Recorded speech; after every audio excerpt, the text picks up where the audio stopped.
Bigger and better than ever. It's the Red, Gold, and Bold podcast. Jeff Chadiha from the NFL Network. Eric Eager from Super Sports with a brand new background. My God, I have background envy. I'm going to have to do something here. I'm going to actually have to get a real background.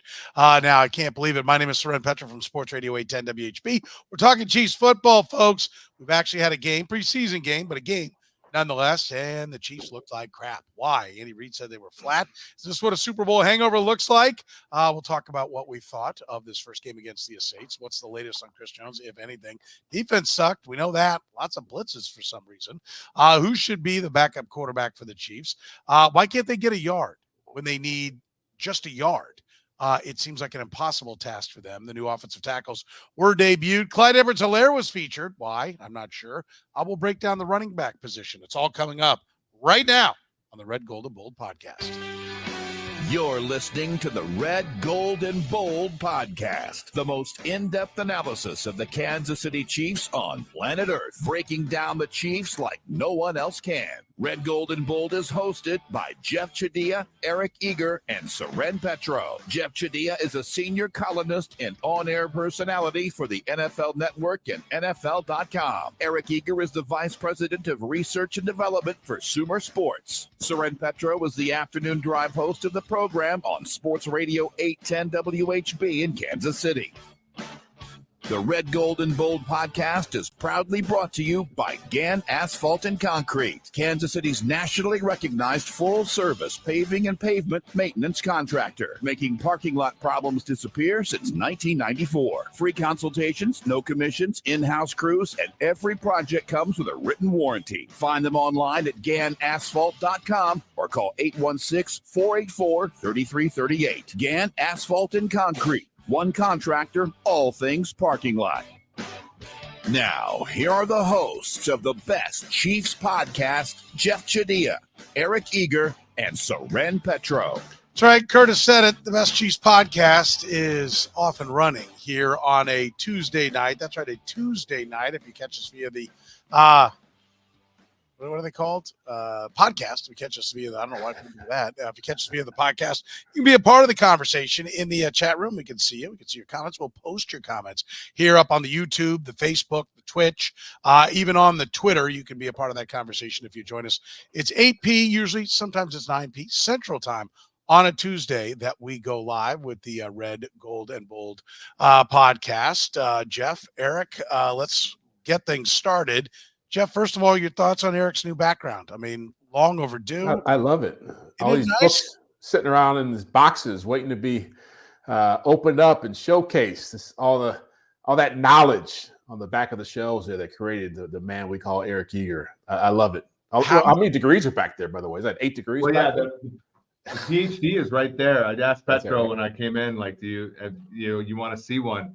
No, it's great. And honestly, shout out to my wife, Stephanie.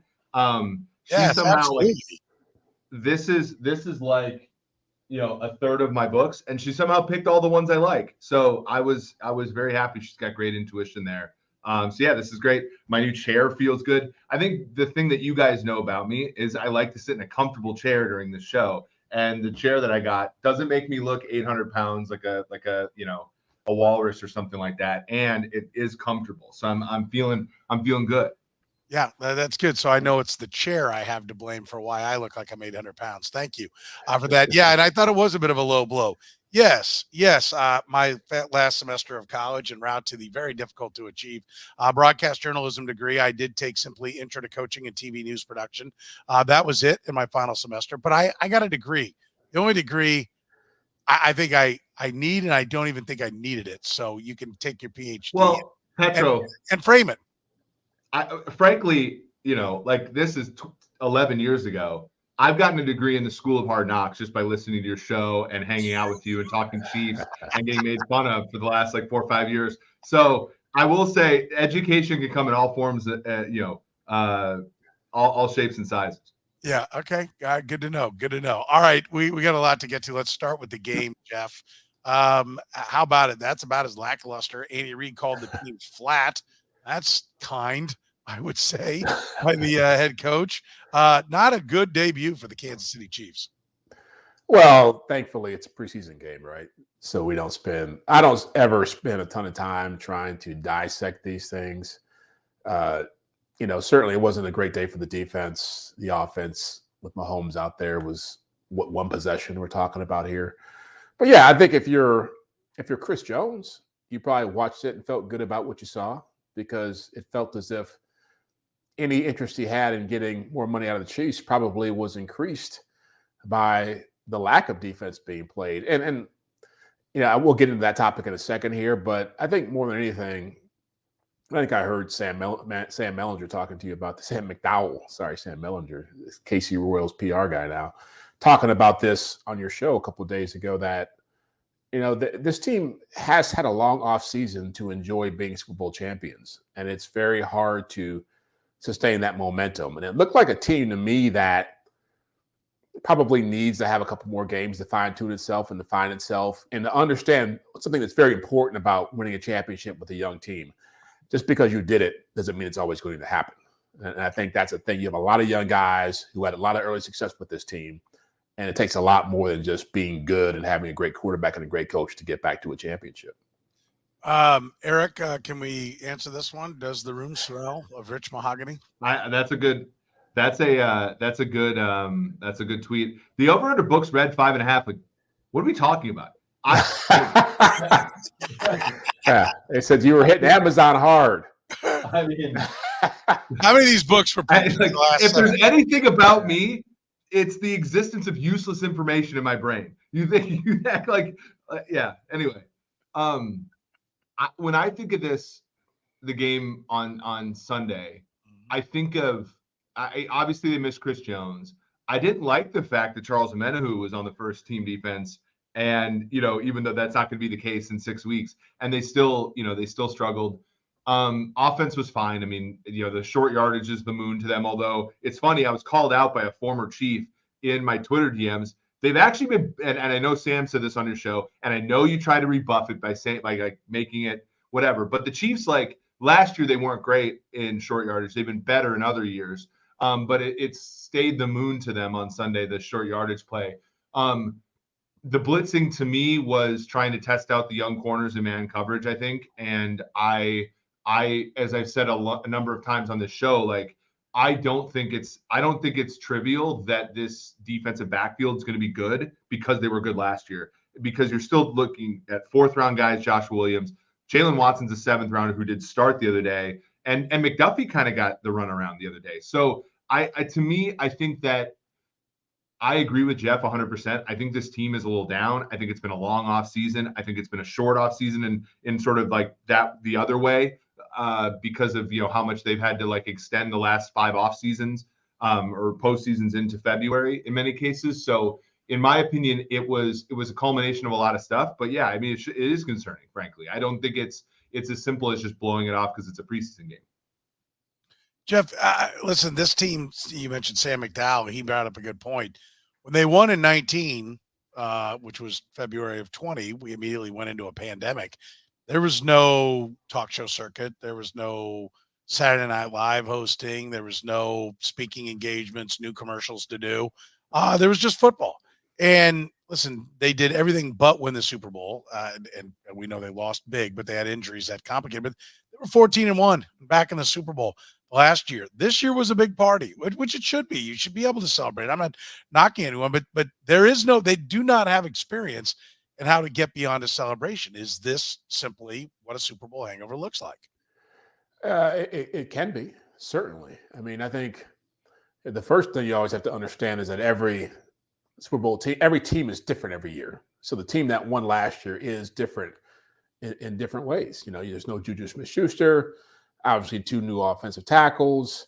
You've got, the backup quarterback is different, which creates a different dynamic. Chad Henne was a big part of a lot of their success, and Matt Moore going back 2019.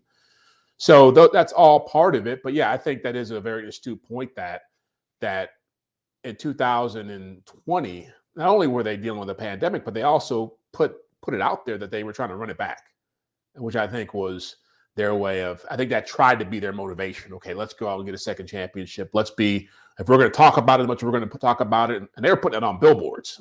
It was like you had like trainers talking about it and broadcasts were talking about it. And that was kind of their MO, which I never liked it. I think it's always a little bit it's a little bit too arrogant to do that. And I think it's hard enough to win a championship. To try to go out and call your shot is even tougher. But I think this year you haven't seen as much of that. But again, I think in the last few years we've had a lot of conversations about the Chiefs roster and where it ranks in the NFL. And I think once you get past the stars, it's good. It's solid to good. They don't have a ton of stars. Like I look at what the Jets are becoming, what the Niners have. And so a lot of their success does come back to guys being detailed and being focused and being motivated. And again, when you have a lot of young guys, it's hard to make them understand that the challenge of winning the second championship is way tougher because you feel yourself more. I think that's part of it. Yeah, for sure. Eric, there's not a mathematic. I'll come back to the lack of stars here in a minute, but there's not a way to quantify a hangover, right? There's no data other than you can look at it and say not many teams repeat. They were the best team at the end of the last season. There's always so much change that can happen in one-off season, but time and time again they don't repeat. Is this the mental side of it, and they're gonna have to find a way to fight through and get motivated again?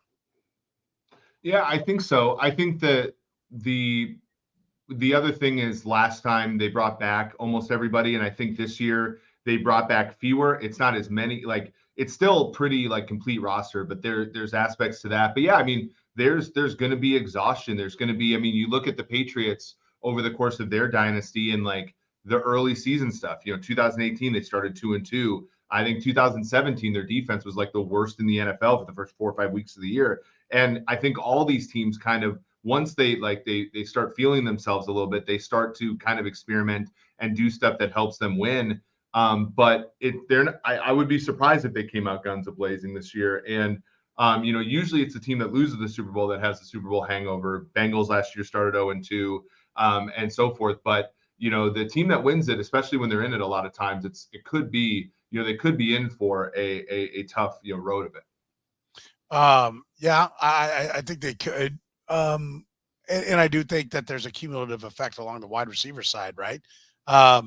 You lose Tyreek Hill. Okay, you overcame it and you won a championship. It didn't necessarily mean that you're better at wide receiver.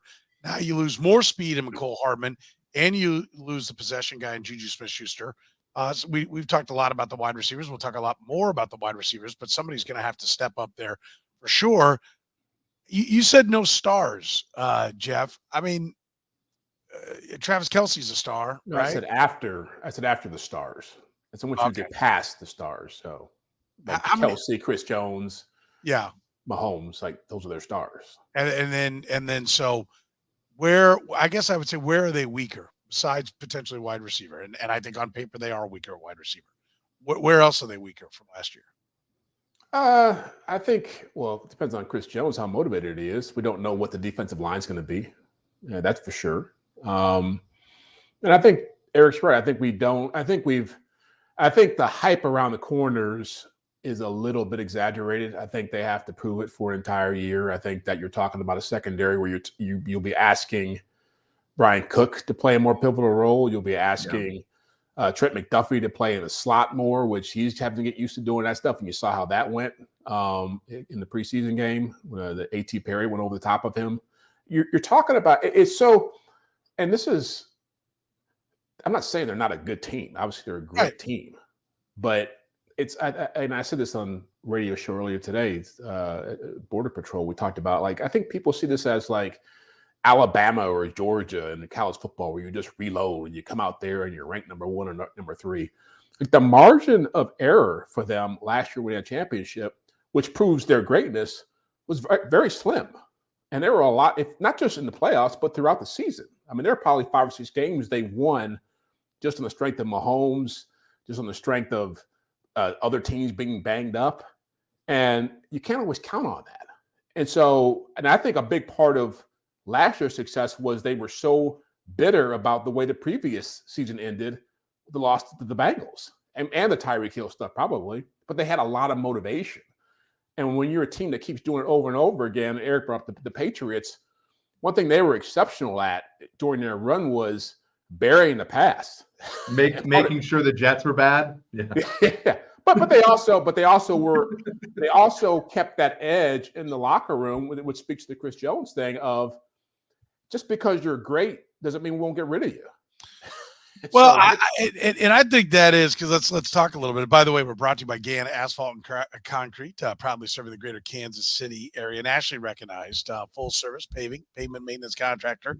Parking lot problems, they've been making them disappear since 1994. Get your seal coating now before the weather turns cold. Weekends are booking up fast.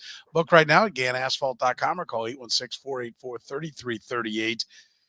You know, on the star front, who are the two best players on the Chiefs starting defense if everybody's present and accounted for? Chris Jones. Chris Jones and Nick Bolton. L'Jarius Sneed. Okay, L'Jarius Sneed. Who didn't play? I mean, I think there's something to be said for that, right? Like, I agree. I like, we're going to talk about the blitzes. Usually that's not what you see. He clearly wanted to take a look at, okay, you're on an island. Let's see what you can do. We need to measure some guys fast. They've obviously got some ideas about where they want to go. They wanted to see, we've heard a lot about, and I completely jacked up his name, so I'm going to look at it before I screw it up this time. They I think definitely wanted to get a look at Echo Boydo and see exactly, and I can't even remember how bad I butchered it today, but they wanted to see him. Okay, let me see him in one-on-one situations. I get all that, but from that standpoint, I think the defense, if Chris Jones does come in, we think he will when he comes in. But I think, did we see that L'Jarius Sneed's a pretty important part that, like, okay, great, we're just measuring things here. But if they're going to play that style of ball, he helps. He helps a lot. One, he doesn't run right by the quarterback on his blitzes. He's pretty good at when he gets there, he tackles the quarterback. Who was it that totally whiffed on the quarterback? Chamari Connor. Just ran right by the quarterback one time. I do think that maybe there ought to be we're not going to get this Jones thing done. Maybe we need to get the Sneed thing done. I know we've always been able to replace the corners, but we've been able to replace the corners because we had Chris Jones. If they're not going to have Chris Jones, if this is going to go south and they're going to end up just making him play it out this year, eventually when he comes in, Sneed, the guy they did that tell you that, okay, here's a sneak peek of what it looks like without either one of them, and that's a problem? Yeah, look, L'Jarius Sneed, the one thing we look at corners, but Sneed is more than a corner for this team, right? He's like the Tyrann Mathieu of this defense in a certain way, and they have been willing to pay Tyrann Matthews of the world, and so I can see that being kind of a little bit of a basically a change to what they're used to doing, because they're not willing to pay outside corners. Like, they think that they can, skill those guys up. But I think Sneed is a little bit more than that. Yeah. How about you, Jeff? I'll reserve judgment on that one until they actually pay a corner. Maybe he's the first one, but I just think that their MO has been to always try to find replacements at that spot and try to be cost effective with it. And part of it is the scheme that they're playing in. I'm not so certain L'Jarius Sneed can go play anywhere else and be the same player that he was here, that he's been here. And I think they probably feel the same way about it. And so if he is back, it's probably on a kind of deal that is more favorable to them than it is to him. But yeah, I totally get your larger point of, they're playing without two key pieces of their defense, and that's going to make a difference. But again, I think it's so easy to have revisionist history with this defense, and they had a lot of moments in 2021, 22, 21, what's 23, 22, that were difficult to watch. I mean, they're playing good teams. Like, you're going to see Jamar Chase, you're going to see Stephon Diggs, you're going to see, again, Jerry Jeudy had 3 touchdowns against these guys. I mean, Russell Wilson, who played like ass most of the season, played well against these guys. Davis Mills had moments against these guys. So it's not as if it can't happen. I'm not going to sit here and say that it's inconceivable. I just feel like they're going to have to be at their best to overcome those kind of things. Can we pause for a sec? So Petro didn't say that. I didn't say that. Jeff Chadiha said that Russell Wilson was, quote, ass for most of the season. And he was not wrong, but it struck out of good call. That's right. The Chiefs were his elixir. Like, he actually played decent football against Kansas City last year. Yeah, he did. Any other takeaways from this first game? Just overall, we're gonna dive into some other things. We'll reference it, but anything that's like not on the rundown that jumped at you we need to mention? Yeah, I think not on the rundown. I mean, there's plenty of stuff on the rundown. I would just say, like, it does feel different than a normal preseason game where you're just like, where it doesn't necessarily look that crisp. I do think that there are, mechanisms for why it doesn't look that crisp, and that is concerning for them. Okay. Jeff? Yeah, I would agree with that. And it's also the byproduct of having one less preseason game is that you do tend to be you tend to scrutinize these games a lot more, knowing that, okay, there's only so much time to work out these kinks before the season starts. Whereas in the past, you might say, this is only the first one. We'll see where they're at in week 3. There are, again, I'm not going to put too much onus on it, but I'll definitely say that there are things that were concerning coming out of it. Let's turn our attention to Chris Jones. He remains out. We've gone by my first mile marker that I cared about. That was the first preseason game. I didn't even care if he played in it, but that was the one where I thought, okay, this is where he needs to be signed by for the amount of training camp I would like to see him get to help avoid injury. The next mile marker is Thursday, as we tape here on a Tuesday, when they will wrap up in St. Joe with a glorified walkthrough on Military Appreciation Day, and then come back to Kansas City before playing a game on Saturday. That's the next one. Eric, where do you sit here as far as panic, frustration, fear when it comes to Chris Jones now that we're at least into the game stage? Well, as you pointed out last week, I've been wrong about whether or not he was going to show up and when. So I don't have a ton of insight here. I will say that I think he'll play for the Chiefs this year, but I think the contract ship has sailed. I think at this point they're content sort of in this Cold War kind of thing where he comes in and plays and he's disgruntled. And frankly, I think if you're Kansas City, I wonder what the gamble looks like for them, basically, where they're saying, okay, we could get Chris Jones fat and I mean this facetiously, but we get him fat and happy coming in with a new contract, kind of seeing that play, from his very tippy top in 2022 back to his average performances, which are pretty good, not great, pretty good, not Aaron Donald, very good defensive lineman, but not Aaron Donald level. And then versus if he comes in pissed off about a contract, maybe he might play close to that realm that he was at last year. Because I think like that's really the tough part for the Chiefs. Like they're in a sticky wicket here where they're like, we could pay him all that money, but then if he declines back to 2021 levels, it's not worth it. And the only way to maybe get 2022 levels is to make it another contract year. And maybe that's their calculus. They might get their spurs handed to them on that, but I see it now. Jeff, where do you look at it? I'm in the same boat. I mean, we talked about this last week. I never saw it as a situation where he was sitting out because he didn't want to be in St. Joe. I feel like he's legitimately had things happen over the last couple months that have, if I'm his agent, I'm sitting there saying, dude, like, we can get more money out of him, including the preseason game. And so I've always said he's going to play this season because he's got too much money on the line to not play. But it is starting to feel a lot more like the Tyrann Mathieu situation from a couple of years ago, where you felt like it was a done deal and he was a big part of their defense. And, at the time, he was probably their best defensive player. And all of a sudden, you're in the season and it's like nothing's happening. And all of a sudden, it's over.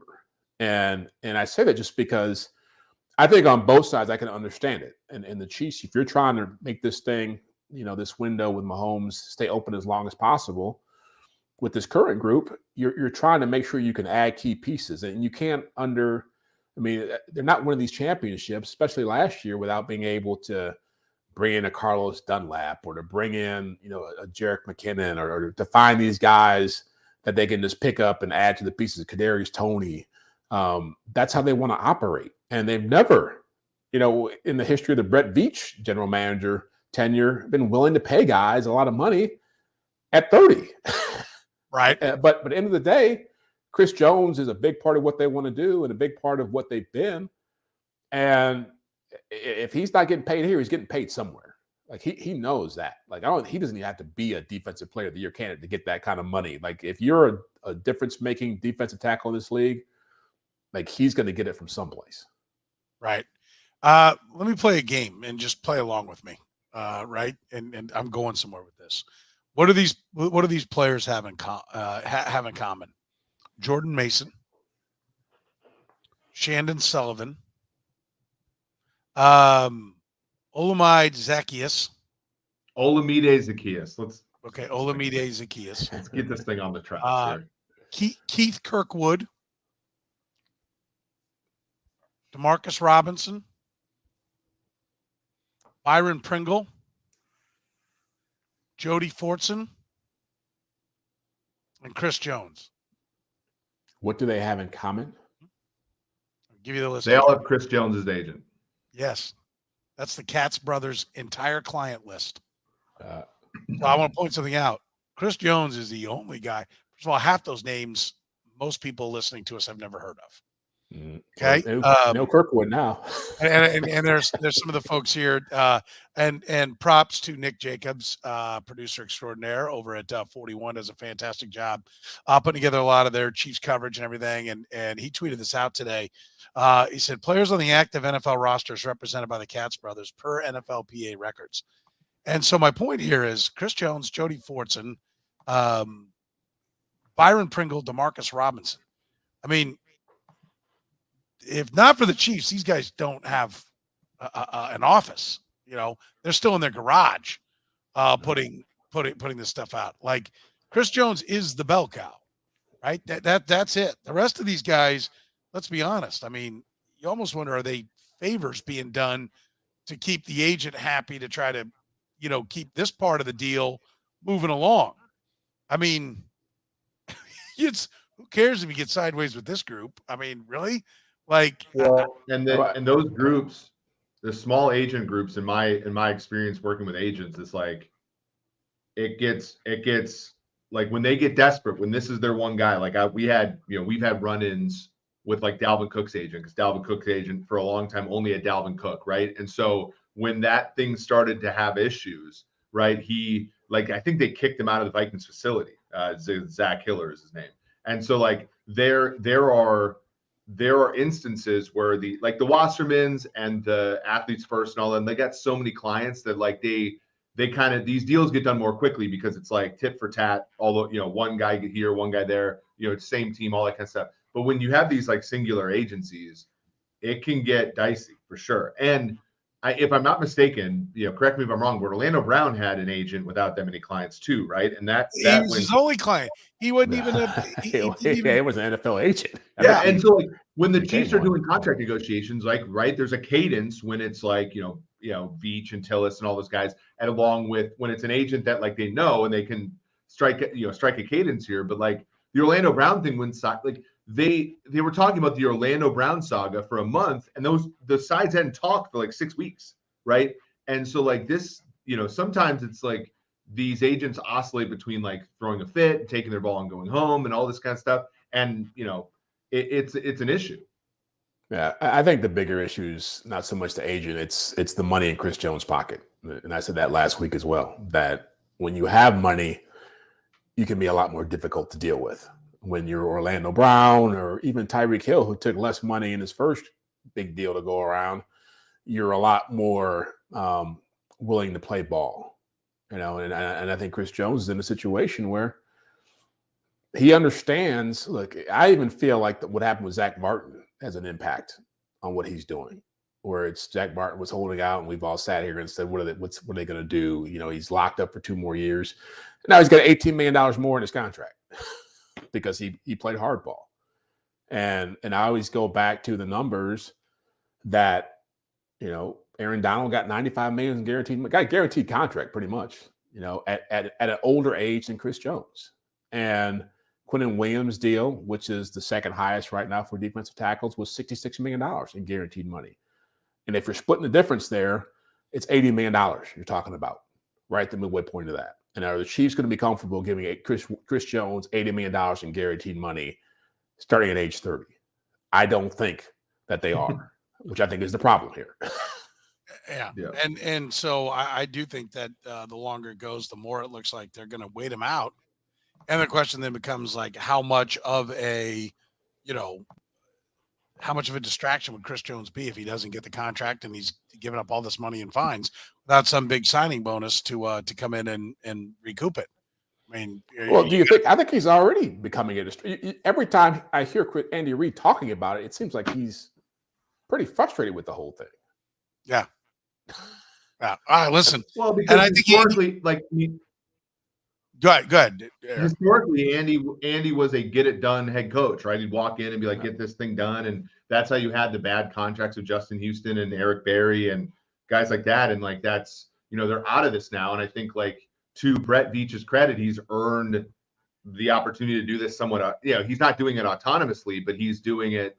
He has more power and more say because the hits that they've hit more, right? Like they've done a good job in that front office.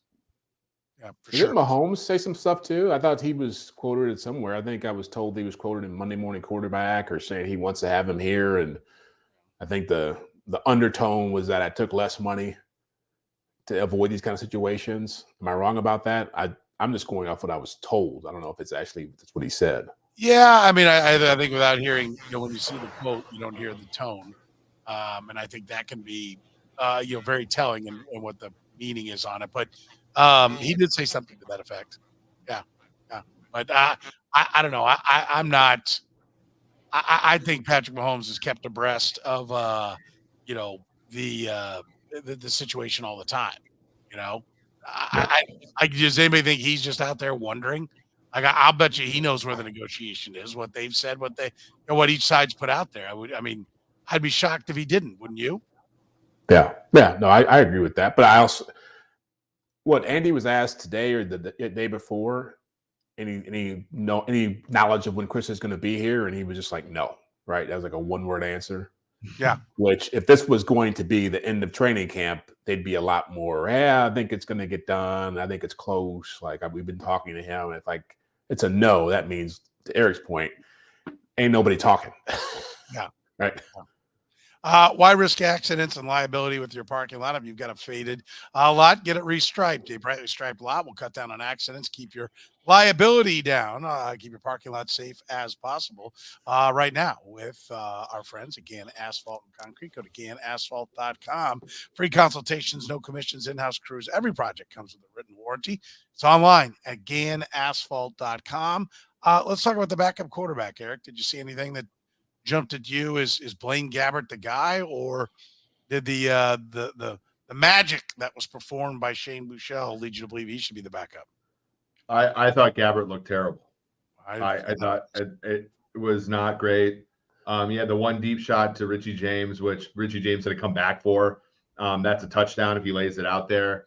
It was an inauspicious start for him. I thought Buechele looked good, and I think Buechele makes the team anyway. And so maybe it's one of those like transition things where early on it's Gabbert, and then down the stretch, Buechele gets to be the second string guy if he beats him out in practice. Like that's how I see it eventually being. I think that they keep all three. And Odula you can't throw an interception there. That's a bad. But I think it's not going to be. Was I the only one that kind of liked what I saw out of that kid? I mean, he'll go down the field. Yeah, he's got a cannon. Like I like him. But the fourth string guy that threw the game losing pick. I stopped watching at that point. Come on, Jeff. Come on, Jeff. Dan pays us a lot of money for the show. I was on to Jack Ryan by that point. Oh wow, not even on to enough. Well, I guess there were only 2 games on that day, so there wasn't like an alternative. Yeah. No, I think that there's some good to take out of Buechele, and I don't think it's panic time. I don't think it's go get a veteran guy type situation with Gabbert, because he's been there before and he's been a backup to great quarterbacks before. And so I think that it was concerning, but I'm not, I think that they have options. I did like the 4-string kid. He's got a long way to go. He's super raw. It was a terrible throw. You can't always try to make the play. Sometimes Patrick Mahomes throws that ball away all the time. You got to read it and see, no, not here. It's going into the ground. So who do you want playing if Patrick Mahomes is limping around with a high ankle sprain in a playoff game? Blaine Gabbert or some kid's name. Patrick Mahomes. Didn't you see that? It was Patrick Mahomes. Yeah. Right? Well, Chad Henne came in and played a series in that game, right? And ended up touchdown drive. I actually think it would be, if it's one series, it's probably Blaine Gabbert off the experience in a big moment. You mentioned playoffs, but I think it's the kind of thing that if Mahomes went down, it would be Gabbert, and they would be ready with a quick hook for Bouchel. They haven't kept Bouchel around this long because they aren't impressed with something. And I think we see he's more of a playmaker. Now, Andy Reid, when Nick Foles came into that Colt game and slung a couple of touchdowns, Andy Reid said, well, he was slinging around there almost like, it's like, dude, the guy's taking too many chances. So, I mean, I do think there's an element of Andy Reid that kind of like, I want this guy to just do what I tell him to do. It's almost like, I almost wonder if it's like, okay, Patrick Mahomes is so good, he couldn't try to handcuff him, like it's like, you run it my way and don't check out of things. And you can't do that with Mahomes. He's so good. You got to just let him run. But like when the backups come in, I think Andy Reid wants him to run his stuff, do my stuff. Like I got all my crap. Let's go. And Chad Henne would do that. And he grinded it down the field for 99 yards on, 28 plays, I think, to get down that 99 yards. And I think Andy Reid loved that. I think he enjoyed it. But so I think he might start with Blaine Gabbert. But Blaine Gabbert's got some Brady Quinn in him. I mean, other than the one he wears the same number. Your number clustering there, but but am I wrong? Like, there's that like weird thing they do when they like. There's that weird thing that kind of bad quarterbacks like that do. Yeah, there's also the want to quickly find the guy 4 yards downfield. Like the Richie James thing, I think was like, I better send one, because it was all dink, dink, dink, dink. I mean, Bouchel would send it down the field. The kid would send it down the field. I was really I thought Blaine Gabbert, I'm like, okay, we've seen him in preseason games really only here of late, but back to his Jacksonville days, I'm like, Andy Reid's going to make this guy better, and he's going to have better tools than Chad Henne. He was a first-round pick, for God's sake. I'm like, he should come out, and Andy Reid should make this kid look good. And it was like, he's only been here for what, like 5 months? Good Lord. I mean, when was the last time Andy Reid, outside of AJ Feely in probably like 2004, I can't remember the last time Andy Reid turned to a backup quarterback who wasn't a proven commodity. Matt Moore? Yeah, but like he won a game with Matt Moore against the Viking team that went to the playoffs. He was a starter in Miami. He got Kevin Cobb. He got Kevin Cobb for a second-round pick and Dominic Rodgers-Cromartie. Like, he did that. Yeah, but he drafted him. And it wasn't like Shane. It wasn't like a Shane Bouchel type guy. He was a second-round pick. I mean, okay. Give me an example of somebody who has. I'm just saying, like, we're talking like he's had a track record for taking these kind of guys and throwing them in there. I think it's just like it's been Michael Vick, it's been Nick Foles, it's been Matt Moore, it's been Chad Henne. Like, when push comes to shove, he's going with the veteran guy, no matter how. But even in 2012, Nick Foles was his backup, right? Like, Nick Foles was a third-round pick out of Arizona, and like I think Andy Reid is comfortable with a young guy. He has been at times in his career. Now, I'm talking about a young guy who is like basically just a project guy. Oh, Shane sure. Bouchel is a project guy. Yeah. I don't know. Bouchel's been there forever. The Detmers. Well, those guys have been around. And those guys played in Green Bay too, didn't they? Yeah. Doug Peterson. Ty did. Yeah. Doug Peterson. Well, that was a year when he was just trying to get to Donovan McNabb, right? I mean, Doug Peterson was a guy who'd been in Green Bay forever. I mean, when he put Mike Vick out there, like 10 years at that point. When he put Mike Vick out there, that was not like, people were like, what are you doing? But Michael Vick had been a star. And it was, let's see if we can get back to him being a star. I mean, Andy Reid is like, as much as we talk about him as the great offensive mind, he is not a gambler when it comes to that position. He is a guy who's going to go with people he trusts. Like this, even Andy Reid couldn't turn Tyler Bray into a quarterback. No, it wasn't Ricky Stanley. It was the Aaron Murray. Aaron Murray, yeah. I do like this one. Come on, you can either spin it or you can't, and he can't. I agree. And then, of course, Gabbert sucks. Shane at least has some dynamic ability, and if he had to play a game or two, I'd take my chances with him. You say that now. Wait until it's the Bengals up staring in the face. Well, was Clyde? They're just going to pound the rock with Clyde Edwards-Helaire. No, pass. Clyde Edwards-Helaire on Sunday. He looked kind of. He had some run to him. Clyde. Come on. He had some gumbo in him, some jambalaya. Is it me? Is it me, or is he? Does it look like maybe somebody should buy him a weight set this Christmas? What do you mean? He's not that toned?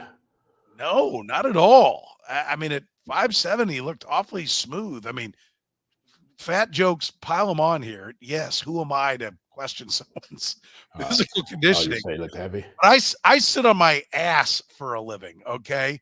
The man, I was like you've been in the league. You're saying that Clyde's like a plus size model on one of those in one of his friends' like fashion shoots or what? What do you like? The weight shaming, fat shaming. Yeah, I mean, what are we doing, Pat? RGB. I'm condition shaming. Does he look like Joe Morris? Remember Joe Morris at about the same height? Does he look like, James Brooks, Eric Bieniemy? I mean, it's the same guy I've been watching the last 4 years. That's what it looked like to me. I didn't see any difference. Like, he's the same running back you fell in love with out of LSU. I don't think so. They showed him at LSU. Didn't you look man crush? When they showed a clip of him at LSU, and number one, they did. I was reminded of the fact that they won Offensive Line of the Year that year in college football, and there were plenty of holes. But didn't he look dartier and quicker and more, like snake his way through? Now he's just kind of like, he runs like he's Jerome Bettis or something. Well, he runs like he had like a tumor in his back, which is what he did, right? Like he's gone through some stuff. Ankle as a rookie, he had that abscess thing in his back. He got injured last year. Tumor? Yeah, I don't remember that. You didn't read that? Like he had like some sort of thing in his back that he had removed between 21 and 22. Well, that explained it. I mean, back surgery is no joke. I mean, yeah, maybe it's as simple as that. I don't know. I mean, my assumption is they're looking for now you can relate to him. My assumption is they're looking for a 6th or 7th round pick at the end of camp for him. Am I the only one that sees it that way? Well, they just don't have round pick. Position, though. Is that what you said that on live TV, live podcast? You think they could make a trade for him? Oh, I mean, I think they would ask. Oh my God. Yeah, they'd ask. Yeah. It's that's my theory. Like, why were they? He's back in New Orleans. Let's feed the ball. I think they wanted him to pop one and they want to move him. That's what I think. Yeah. I think it was. I mean, the league is too sharp now, though. Like, no one. Like, there's available. Yeah, Kareem Hunt's available. Kareem Hunt's already like still better than freaking Clyde Edwards-Helaire.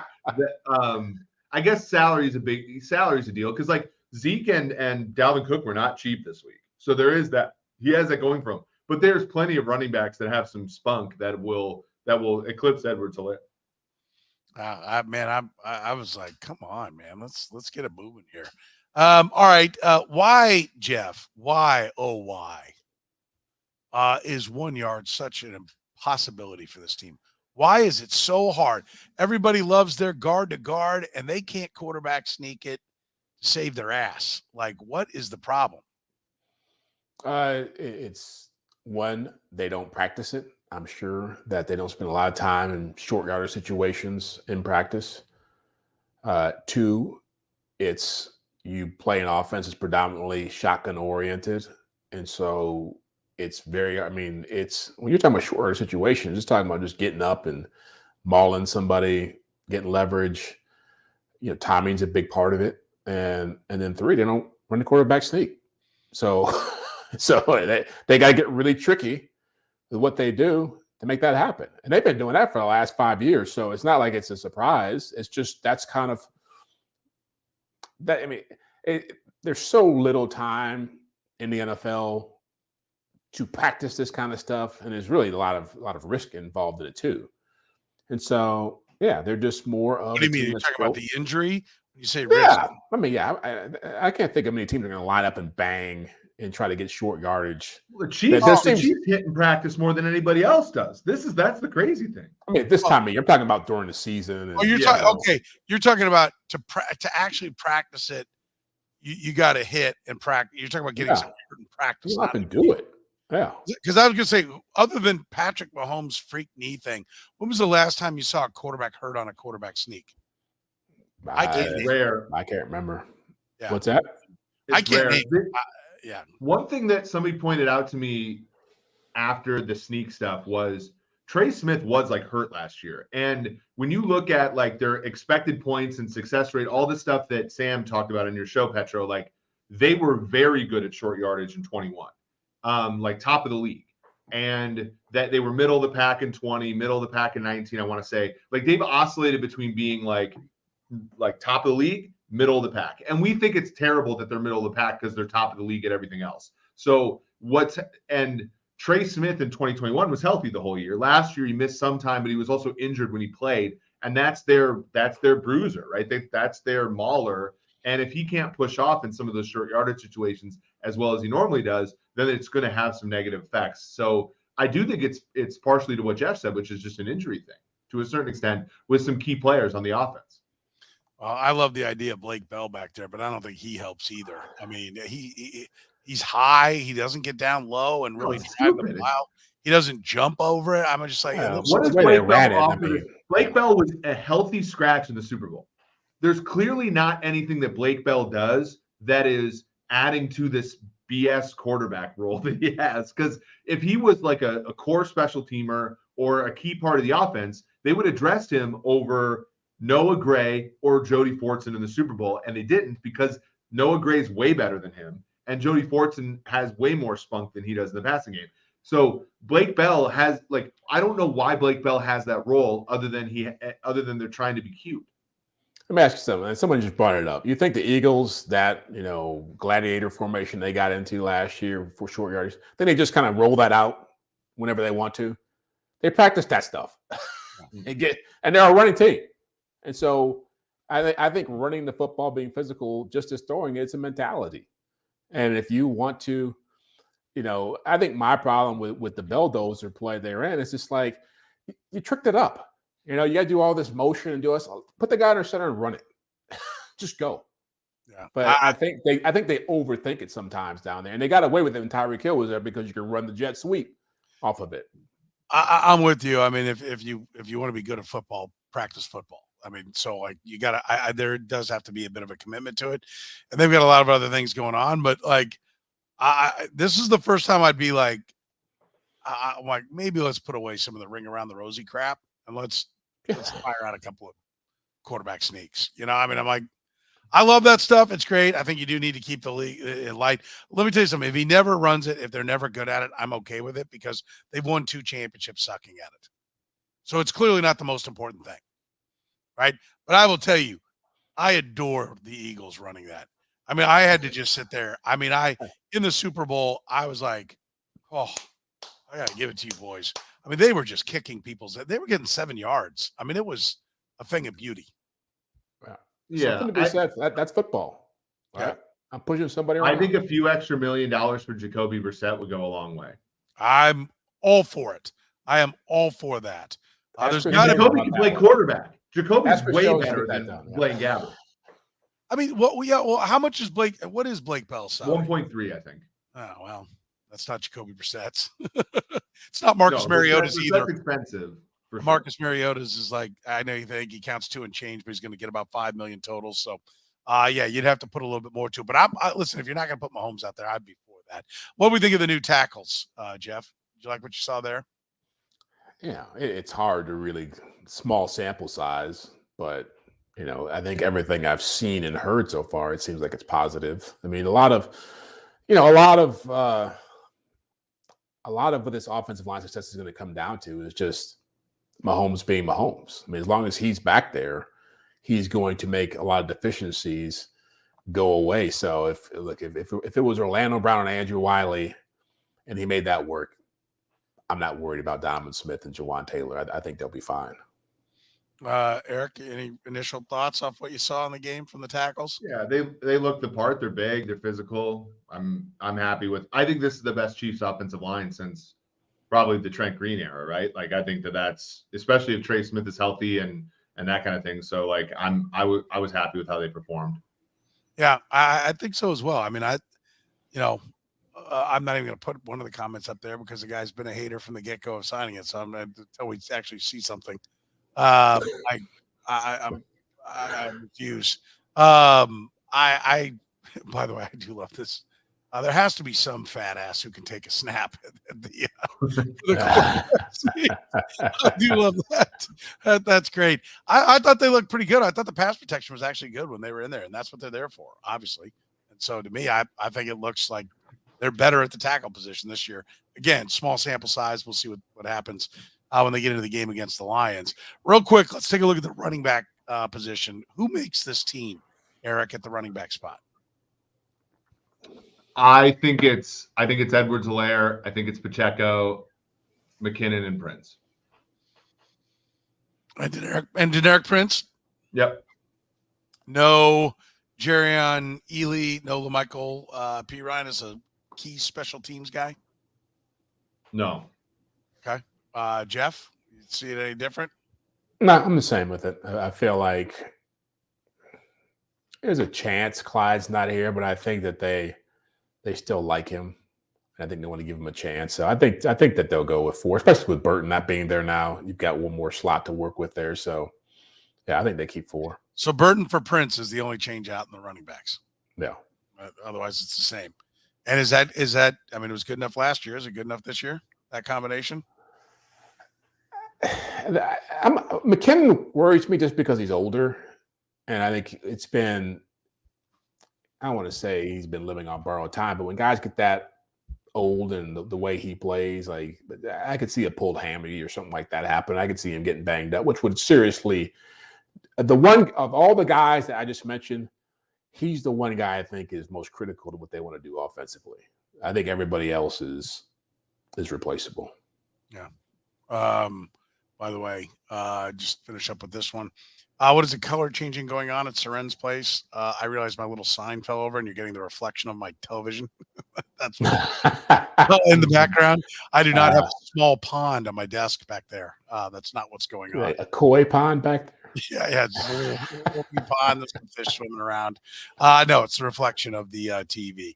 All right, that's going to do it for us here on the Red, Gold, and Bold podcast. If you're a fan of all our podcasts, you know our 2D podcast, our NFL podcast is coming up next. We'll be doing that. Remember, we're brought to you by our friends at Gann Asphalt and Concrete. Why risk accidents and liability in your parking lot? Get a brightly striped, beautiful parking lot. Make sure the first impression you give to your customers, to your clients, is a beautiful lot. Nothing worse than a bumpy parking lot on your way in to see you. Gann Asphalt and Concrete, nationally recognized, has been making parking lot problems disappear since 1994. If you need help with your lot, remember, you can get that seal coating done before the weather turns cold. They're booking up fast on the weekend, so call today, 816-484-3338, online at GannAsphalt.com. So for Jeff Chadiha from the NFL Network, Eric Eager from Consumer Sports, I'm Soren Petro from Sports Radio 810, saying thank you very much for joining us here on the Red, Gold, and Bold podcast.